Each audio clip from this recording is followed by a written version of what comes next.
I'm super happy to have Nicole Zink, my friend and fellow animal lover, here today to talk a little bit about pet grief, which has been such a popular, heartfelt topic for so many of us. So thanks for being here. Nicole's licensed MFT at Youth and Family Services in Fremont. Thank you for having me. Yes. And Nicole, you are someone who's just had so many like animals in your family. So you've had to live with both welcoming new ones and then loss. Do you have any thoughts about how anyone prepares for the loss? Like, of course, you know their lifespan's not as long as a human's, but still, how does one even prepare for that? I'm not sure that you actually can, other than, having a healthy perspective on just self-care and being aware that grief and loss is part of life. I do, in the very beginning of getting a pet, make an agreement that even up till the very end, I'm not leaving them, and to not let them suffer, its quality of life, Mm, and that I'm going to take care of them almost over my own needs. It's an agreement that I have that they'll never be alone and never suffer.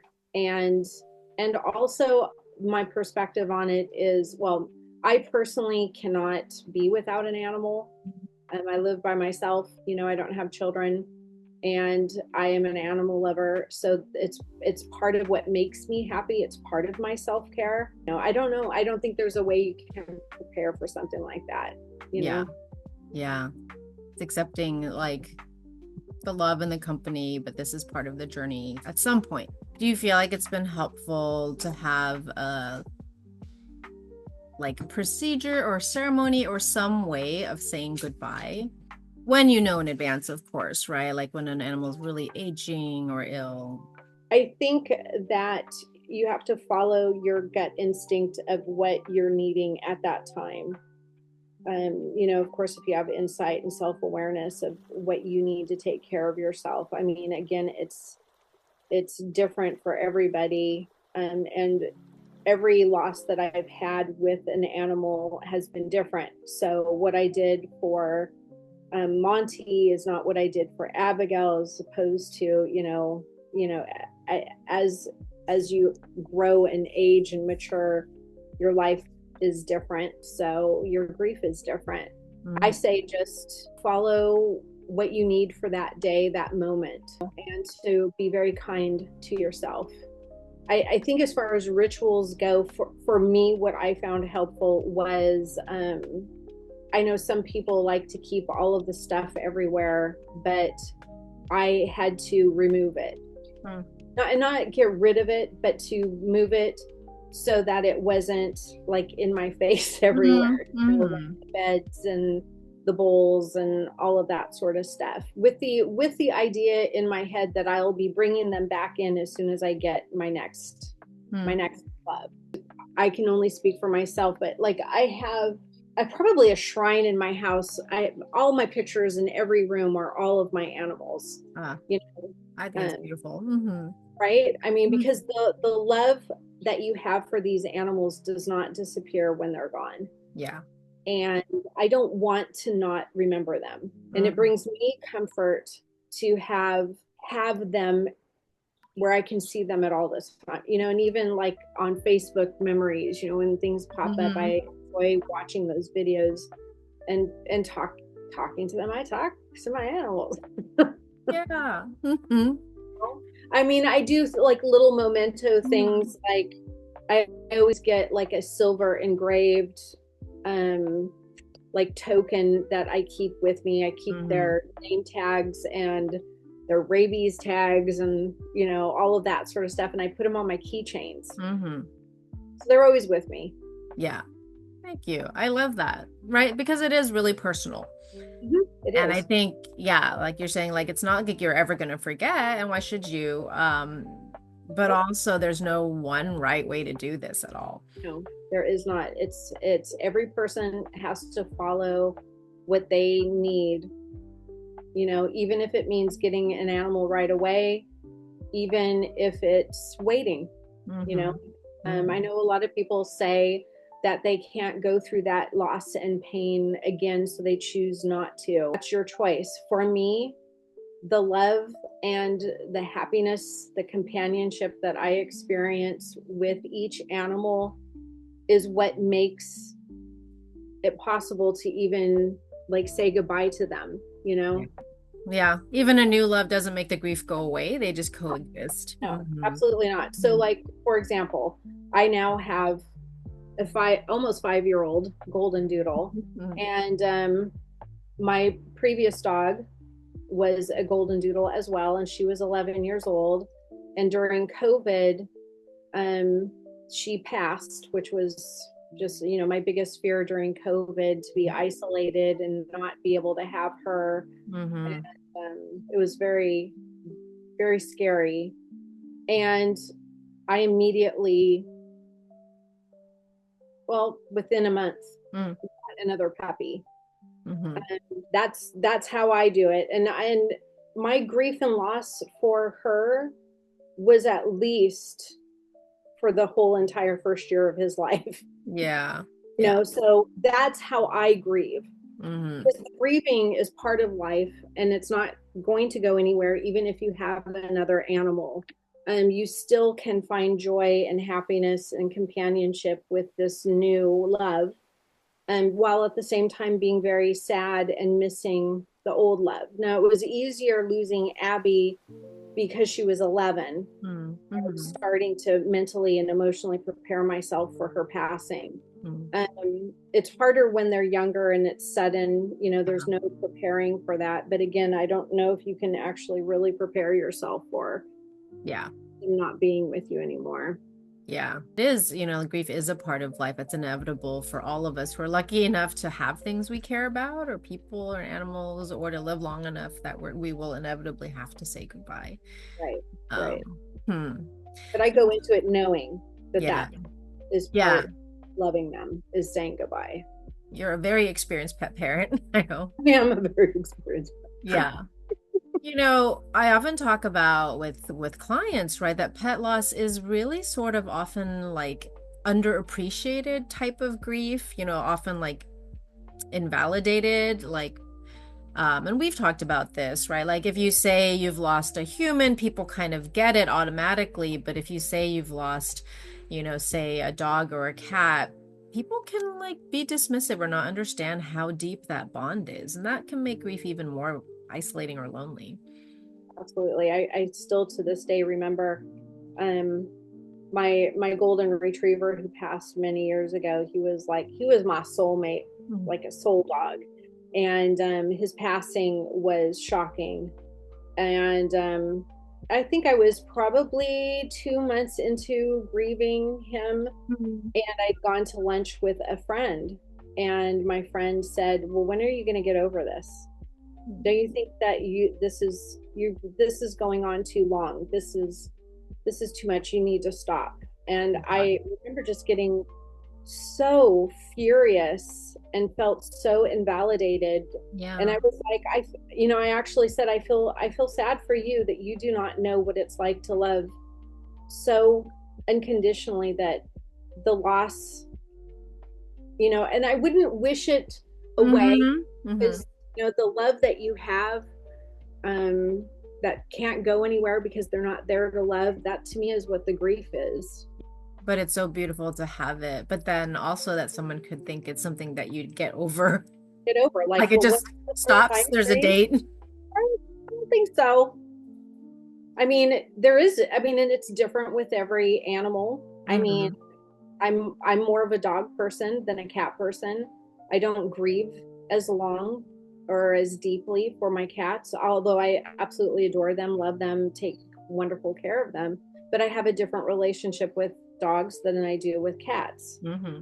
Um, and then I have a different, depending if there's a health issue and they're suffering, if there's age, it's all different with every Yeah. animal. It's like every person you Yeah. grieve is, right? Yeah. The ways that certain types of grief are harder, like say if they're younger or if it was unexpected, definitely. People Yeah. talk about that. Like if your animal gets hit by a car, that's like shocking in a way that you don't get to say goodbye. Like maybe if they were aging. Yeah, definitely different types of grief. I mean, do you feel like there's any advice or how did you manage, because people do talk about how do I just get through these really just yearning or longing sad days? Well, yeah, and it's, there's a reason why there's the expression heartbreak, because your Yeah. heart does feel Yeah. like it's breaking. It's an incredibly deep, deep loss. How I got through it Hmm. is I did things that I wasn't able to do when they were around. Mm. Any pet parent knows that you're limited on, your schedule is their schedule, Yeah. and your trips Yeah. are planned, you know, accordingly, if you've got people you trust who can stay, or you've got a plan. Mm. So there's always these sort of things in the back of your mind that, well, if I didn't have them, this is what I would do. Mm. So to give yourself permission to do those things in the meantime until you find your next love, right? Hmm. But also to stay busy, Hmm. physical activity, trauma loss is all about body movement, and True. and even like giving yourself permission, like if you're feeling a gut wrenching sob needs to happen, give yourself permission to feel those feelings. Have yourself a good cry, then when you're done, go wash your face with some cool water and go about your day. And as those feelings show up, Mm. you feel them, and then you move on, you know Yeah. But I love that. so Actually, respecting that what you're feeling is real and then mhm, yeah, yeah. let it be and flow through you instead of suppressing it or judging the emotions, which I feel like people do a lot. Yeah, I mean, as a therapist, I mean, what you feel is what you feel. You have a right to feel those feelings, Mhm. and the intensity of it. You've got to let it out, because as we know in the field, that if you stuff it, it comes out in other ways, and it can really affect your immune system, your sleep, which is super important. I mean, it gets ugly there for a while. I mean, it is extremely painful. It's very ugly. It's hard to be around people. It's hard to you don't even know where your feelings are going to go, but Mhm.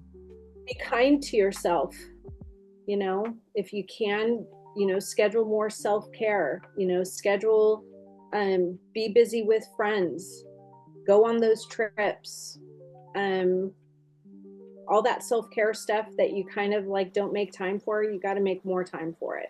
That's true. Prioritizing, I call it like it sounds boring, but it's so fundamentally important, right? Like, It's are part of you your style, mhm. you Are know you moving your body? Are you sleeping? Are you eating okay? Yeah. and if you don't have somebody that you can talk to about it, and that would be a great time to get into counseling. you Mm-hmm. know Mm-hmm. I knew who my people were that I could talk to and get on the phone with and cry. And I knew the people that it wasn't okay that they were uncomfortable with it, or they didn't agree with it. They didn't understand because they didn't have that relationship with an animal, Yeah. Um, Good point. Mm-hmm. and then what also helped me was searching for my next one. Mm-hmm. You know, Yeah, I love how you have the whole circle, right? The way you keep the memories, with yes, mementos, but also make space for yourself to really honor like the heartache. yes, and But then it is. also, yeah, like how to pour your love into more. Like, Yeah. hmm. Well, and I think that people like will minimize that loss, and say that it's different with humans. And I have to say that I have lost people in my life Hmm. that were so integral to my happiness and well-being, and I've lost them. But I feel the loss of an animal on a much deeper level, Hmm. and I think it's because my schedule, my life, they're with you all the time, Mm. sleeping, Yes. eating, anything I do, I first in my head thinking about can I do that? Do I have enough time to do that? What would I do with, what's Henry going to do without me? I mean, Mhm. he's a different dude. He doesn't have separation anxiety. He's like, you know, he's the first dog I've ever had that when I come home, he's like, what's up? What's up? Yeah. No, Hmm. but Well, I mean, I really appreciate that because I think for so many people, yeah, like pet grief is not validated. They don't know if what they're feeling is normal, and they don't know how do people move through, how do people keep the memories alive. And kind of as we wrap up, like, and thank you for sharing what you've learned in this pet grief journey. Do you feel like there's something you would like to say else to someone who's like maybe newer to grieving their pet loss or like early in it? You've gone mm, over like, yeah, like making sure you allow yourself to honor the feelings, moving your body, even if you just want to lie down and cry all the time. Hmm. well, I mean, it's important to not be alone in your grief Hmm. and to talk about your grief Hmm. and to feel those feelings, to just know that, those precious creatures that we bring into our lives, they're only here for a limited period of time. Their life expectancy is not what ours is. And to just consider the possibility you can love another at some point, and that what you're feeling is normal and natural, and to just share it with somebody. Don't do it alone, and have the sort of, I think, confidence that even if somebody else doesn't understand or validate, I always feel a little bit more sad for those people. you know it's like, well, you weren't lucky enough to have that relationship. Yeah. Hmm. Yeah. That's true. That's a good way to think about it. Like you don't know what it was like to have, yeah, this like warm Well, I'm glad for presence, you. this funny presence, this, yeah. Yeah. Yeah. Uh, but thanks so much. I think this will be really helpful for people who could totally relate.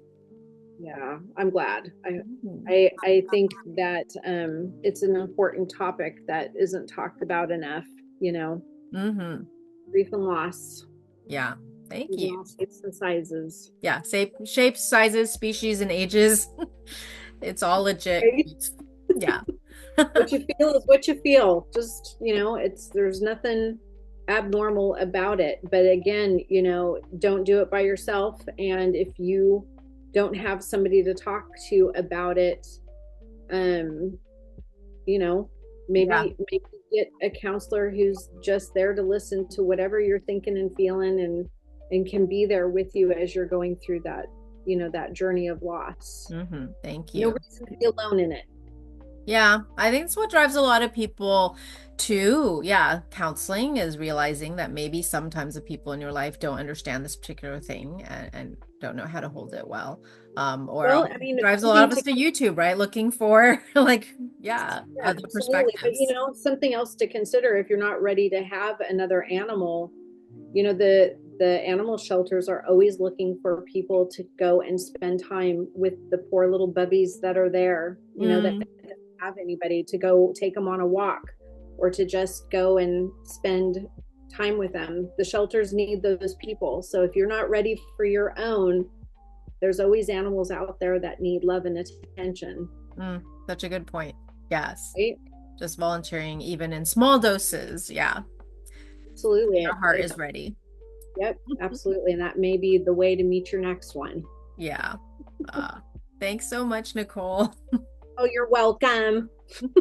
Bye.